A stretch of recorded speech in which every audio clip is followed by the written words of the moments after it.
really entered into the spirit of phone calls. In fact, some people are still wrapping up. But I chose these questions because I felt that they exemplified the themes that we're emphasizing in this conference. And the first two revolved around outreach. So there are outreach techniques that we're going to hear about, but then there are also outreach opportunities that you may not have thought of. The importance of increasing our numbers, our membership, but also increasing the openness in our leagues so that the old way and the clicky way, and really people don't realize they're doing this. I've seen this in my league that we have a few members that have been together forever, and they don't quite realize that other people need to pay attention to leading in. So let's see how that outreach technique conversation went. We'd like to know what happened, how did it go, what worked, what were your successes, and what kind of challenges do you see that the rest of us might want to make a note of in our calls. So you may choose, we'll let Molly go first, because Florence always has a lot to say. Well, I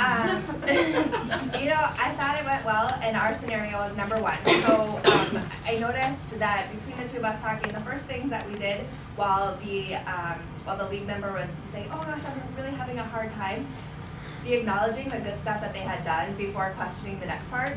That sounds great that you've done that. Who have you contacted? Well, I'm really stuck. Okay, well, there are some other groups that are associated in that topic that are interested in that topic. Have you reached out to them? Have you reached out to the speakers networks that you have coming to your potential events? We talked about schools and churches, and one thing too, she had asked me when my event was, and I said it was next Wednesday, thinking, oh gosh, it's next Wednesday, that's so far away. And she said, well, you still have a whole week. And so she tried to make everything very positive. I wasn't completely planning this event that nobody was going to show up at, right? So I think that's really important. Suggesting your ideas in such a way that you acknowledge the hard work that they've done, but saying, oh gosh, there are lots of other places to tap into. You need to check into those. Okay, and Florence, what would you like to add to that? Well, I tell you, this was the most receptive, very receptive person, and that whole idea of helping to generate ideas and enthusiasm for the support group that the topic actually calls on, to make sure that you are really looking at a whole community and making sure that you're involving other people so that you are looking to new opportunities to reach out. And what kind of challenges came up in the phone call? Well, when she talked about the challenge of the time frame, I thought that's really interesting. Very good. And the other challenge that I heard Molly talk about was, well, I just can't get other people to do anything. Mm-hmm. And I don't have time to do it all by myself. And I say, that's great, I'm glad you don't. Yeah. Yes, and she was like, well, I know you're very busy. So you didn't have time to do it by yourself, but you had trouble finding other people to kick things on. What suggestions did you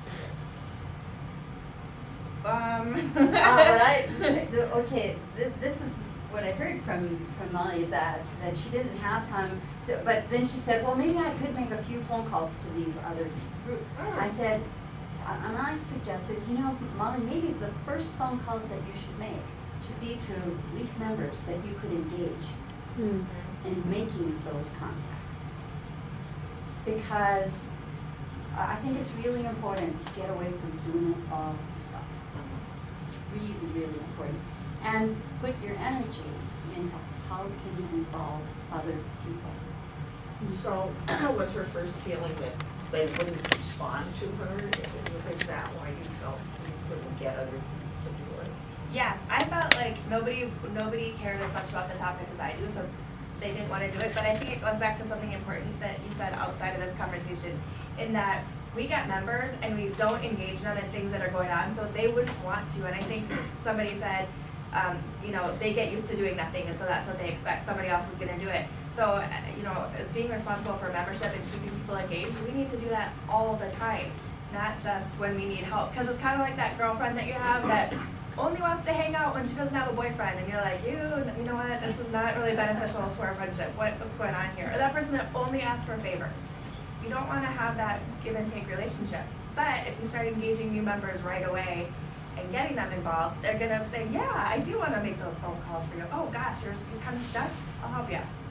Well, yes, they really respond to, I'm dying, can you help me out?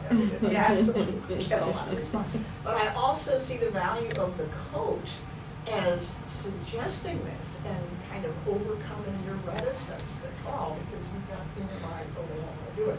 She said, yeah, but maybe they would. You gotta ask. And I think that's huge for all of us, is to feel like I'm struggling along in the dark here and everybody else is up at the cabin in the lake. Okay, well, very good. Wonderful things coming out of that. And now we'll have Sherry and Miriam report. And their challenge was outreach opportunities. Did you want to hear from Florence, the other side, or would you just want to hear from one of us? Florence, did you say enough, or do you Yep, yeah, no, I think. She got it, I oh think- darn. Well, Sherry was the coach first, so she should go first. Solve all our problems. Yeah, so you're gonna tell us in the case of the outreach opportunities now, you know, what the world we're gonna do here, and what could they be, and what did you advise, and how successful was that? And then, Miriam, you can Right. share your things when you were the coach. Right. Well, it seemed like a big question. Because I think for both of us, for both of our leagues, it brings up issues around member involvement, how many people are available to do outreach, and whether kind of your issue, getting other people involved. It also brings up issues around, well, for Miriam, a league that covers several different communities. And so we did identify, in terms of the kind of outreach opportunity, I inquired about what they would feel she thinks her members would be interested in doing for outreach. And we identified voter outreach. And they do a voter registration drive at the local high school because one of their members is a government teacher, yeah. So, and we talked about maybe trying to highlight that activity, to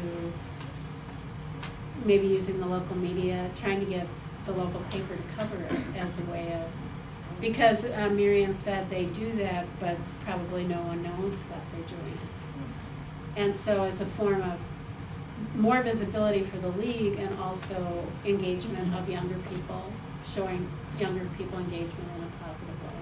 So, and that's as far as we got. Do you have any challenges? We have loads of challenges. All we have is challenges. So, Well, we'll speak to some of the challenges that you were supposed to figure that out too. well, we were trying to figure out the challenges, but that's what the thing, I think that would take a much longer conversation. Okay. So how about if I speak to the challenges of Sherry's in the St. Paul League. Okay. So some of the challenges there is that there's a few people who have done the same thing for a long time. And they have a monthly meeting, but maybe not a whole lot else besides the monthly meeting. So my take on that is with St. Paul being a community where you have a lot of social justice groups, it seems like that would be a good way to do a little bit of outreach. I mean, even if you just went and talked about voting, that's always a safe topic, so I throw that one out there. So, and that could be churches or, you know, whatever groups, and it's a way to get more visibility for the league to do that. I just can't switch that around for my community. We have, there's, I don't know how many, 7 or 8 little towns or cities or townships, more than that really, in our league. And so it's hard to do anything centralized. and they're all small communities, so anyway. So I would be jealous to be in St. Paul, where you have one city to deal with. Well, are you in the White Bear League? No, I'm in St. Croix Valley. St. Croix Valley. Well, I know that the White Bear, et cetera, group had a big candidate. It wasn't a forum, it was like they rented space. Yeah, Kind of like fair. an open house. An open house. Open house, yeah. And that's a like very exciting way to get that going. Yes. And of course, with the ABC League, I mean, we have 5 different cities, and so when I did St. Louis Park, and they said, Louis, they sat in at all the meetings and everything, and oh my gosh, you know, I'm so jealous. But yeah, Right. and it's very different if you have many, many different cities represented, than if it's all just one city. And I also, what else did I hear? The member connections outside of League. That, I think, is a wonderful resource. For instance, in our league, there's somebody in the writing, there's a writers club that meets, somebody who's friends of the library, somebody who's artists of the north, and then a bunch of them all go to the same church. And so when you find out what those auxiliary connections are, then you can empower those people to bring that up. And one of the ways we do that is we have a flyer that's called They Represent You, and it's all the legislators at the city, county, state, national, and the president. And so we give this out, and it's a talking piece, so that you can share that with other people, and then by that encourage them to get to know your legislators. But I do think, excuse me, I had asked everybody to write down what all they did, and then once you know that they are connected to this other group, could they possibly mention what you're doing and invite them? And that empowers individual people to speak up. Excuse me. Okay, so now Betty and Deb are going to tell us about strategies to comfort the person who's upset about membership numbers. And let's see, Betty, you were the coach first, right? Right. So would you like to? Well, Deb's membership levels have varied from about 20 to 30 for a number of years. And so we talked about what kinds of meetings they hold and where they hold them. And so I suggested, well, something that worked really well for us in New Brighton was we held our legislative interviews at a senior citizens residence. And the legislators came, and it was easy to find. It's a lovely new building. Everybody, oh, isn't it pretty? But a lot of the residents came. In fact, more than half of our audience that night was people who lived there. And so we got some interest in getting some new members, and we got a lot of our regular members came, and we even had some young new people. And so we talked about that, and we talked about including, the school district people and getting leaflets out through the school district and the individual schools when we held forums or public meetings. And contacting the civics coordinator at the district levels so that they might invite their civics students to, whatever, particularly in the fall when we're talking about voting. And So then, Deb, when you were the coach, what? Well, Betty was talking about their issues. They have people that have been in the league for, did you say 40 years? Oh, yeah. Yeah. And that's been staying about the same. The people would rather do it in their homes than to do it in a public place. They would like to just have meetings about education, and they would just like to have meetings about what's going on in their city.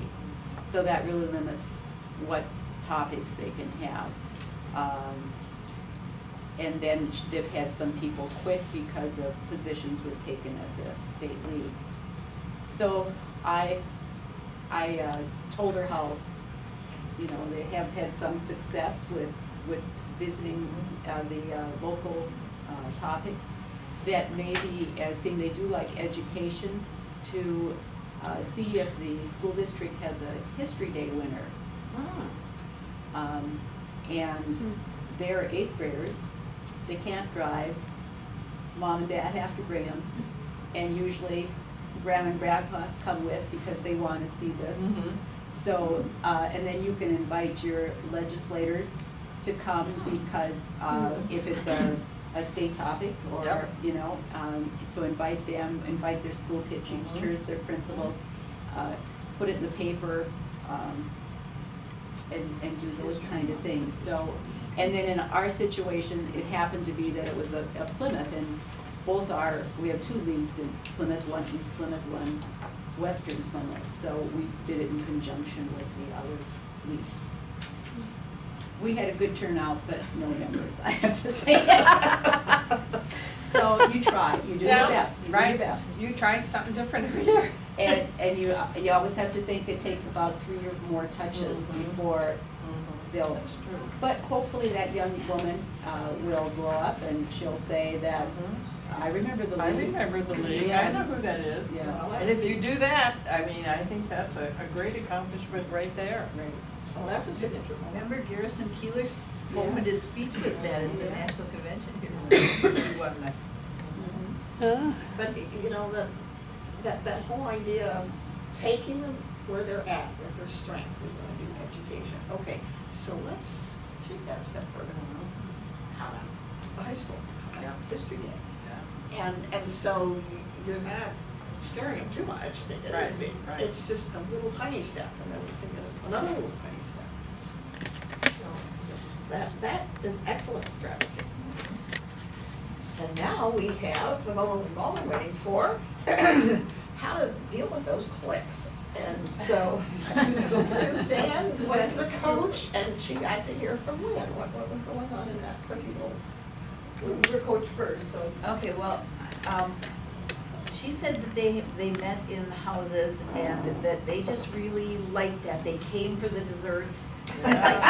And their fancy desserts don't transfer very well if they go to a public place, and they really resisted that.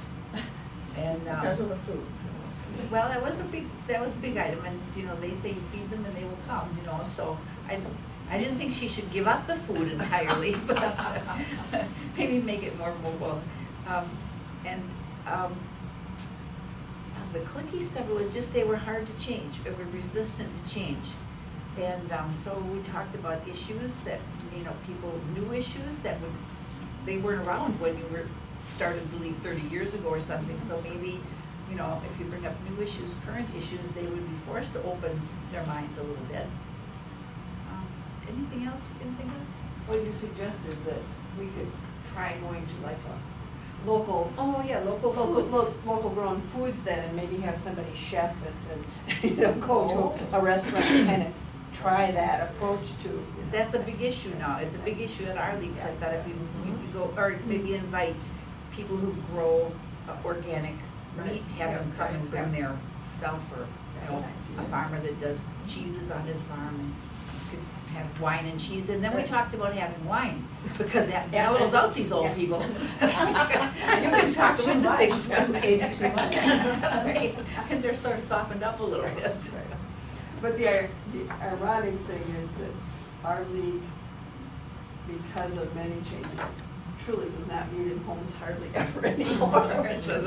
We do meet at a local restaurant, but the truth is, we have been criticized by some of the community for the restaurant we've chosen, because they have a logo that is probably not the best description of a woman, but You know, we didn't just notice ignore it. No. We meet at Betty Jo's, but Betty Jo is shown as a lady with a lot of lipstick, but hey, you know. Oh my gosh. Whatever, yeah, it's very good food. So, but anyway, we've taken to moving it around, so, and we're fortunate. Well, I would say that this helps the economy tremendously, because That's right. the restaurants Yeah. really like to rent out their rooms. We meet at the Roasted Pale, this is another group I belong to, Busy Women, and we have a room in the back, and as long as everybody orders, they're happy with that, and we're happy too, because it's very, very local. Because it's a small town, we've tried to rotate our restaurants, but the ones that really want us and don't charge us, they call us now. which is nice. They call us and they reconfirm and, you know, so that good thing. Well, But anyway, now, the, Suzanne, yeah, she was saying that, at her league, they didn't have this problem. They've been meeting centrally, they have good parking, they meet in the church, but it's downtown in Wilmer. And so some people are afraid because there's been so much cultural change in the community. Persons of color live in that area, so some don't feel safe anymore. So then I suggested that maybe Okay. they consider having a person with diverse background come and speak to them. And she said, well, they had tried that, but that person then had a sick child and couldn't come, so, but that does happen. What I forgot to tell her, which now, you know, when you think of it afterwards, is, well, you know, a good backup would have been somebody from the State League Diversity Committee, but, but, you know, that works well too, so. It's not so much the racial differences that people, it's the cultural. Cultural. They're Muslim and Islamic and they dress differently and we're working through that, but that's a real divide, especially the female-male, the male dominance in their culture. That it's hard to get women available. Well, I know that this conversation is just the beginning of what will be carried on all through the conference. So I will now turn it over to the next speaker, which looks like it's Deb. Thank you.